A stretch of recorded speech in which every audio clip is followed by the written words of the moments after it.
Сәлеметсіздер ме 6 сынып оқушылары, бүгінгі видеода Эксель оқулығының students бүгін түсіндіріп беретін боламын, яғни 61-62 беттерді түсіндіремін.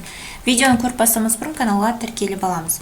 Ендеше сабақты бастаймыз, яғни бізде бұл сабақ Healthy Services Around the World. Осы текст бойынша болатын болады. Бірінші тапсырма. Exercise 1. Look at the picture, суретке қара, the title and the headings. Тақырыпқа және суретке мән бер дейді.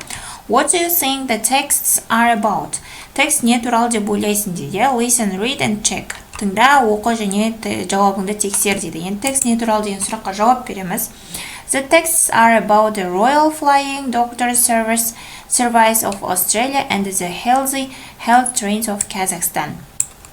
Келесі екінші жаттығу, exercise 2, read the text again. Тексті қайтадан оқимыз және answer the questions, сұрақтарға жауап береміз. Бірінші сұрақ, where is the RFDSA?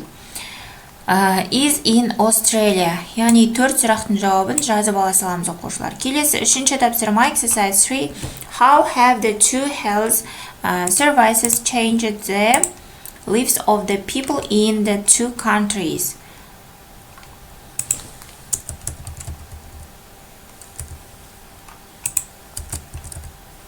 Two countries. Яғни үшінші жаттығудың жауабында жазып аламыз. Келесі төртінші тапсырма. Exercise 4. Collect information. Яғни информация жина дейді. About other health services in your country or in other countries. Think about name, who the service help, and what the service does дейді. Яғни бұл жерде үшті жазып алсақ, төртті жазып аламыз.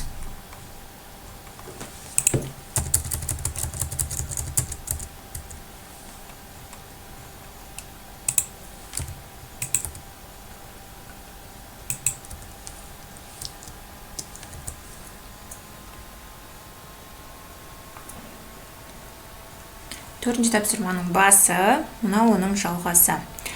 Келесі бізде 62-ші бет, exercise 1, page 62. Which of the following sentences are true about you? Germs decide in pairs. Яғни мына төрт сұраққа жауап береміз. Listen, read and the text and check. Тыңда және текст оқы және де сұрақтарды true or false орында дейді. Germs destroy food. It's true. There are germs on all surfaces. It's true. Cooking destroys germs. It's true. Germs grow fast in the cold. It's false болады.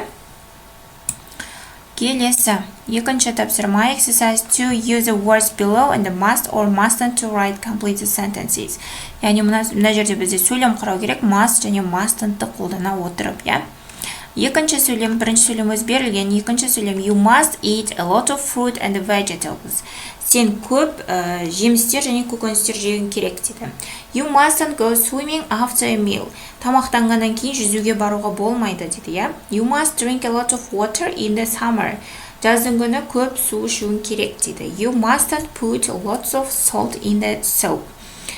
Супқа көп тұз салмауың керек дейді, я. You must cook food well. Сен тамақты жақсы дайындауың керек дейді, я. Келесі үшінші тапсырма, exercise 3, list the information in the text under the headings. Яғни тексттен информациялар жинаймыз. Does or don'ts. Use must or mustn't to tell the class. Яғни must немесе mustn'тты қолдана отырып жасауымыз керек бұл тапсырманы.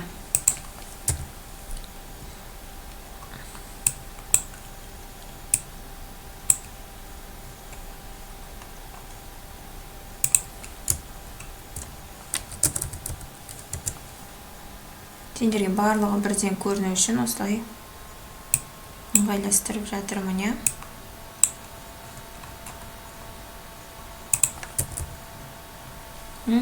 Осы жаттығуды жазып аламыз, төртінші жаттығу. Сонымен оқушылар, бүгінгі біздің сабақ талдауымыз аяқталды. Келесі сабақта кездескенше сау болыңдар.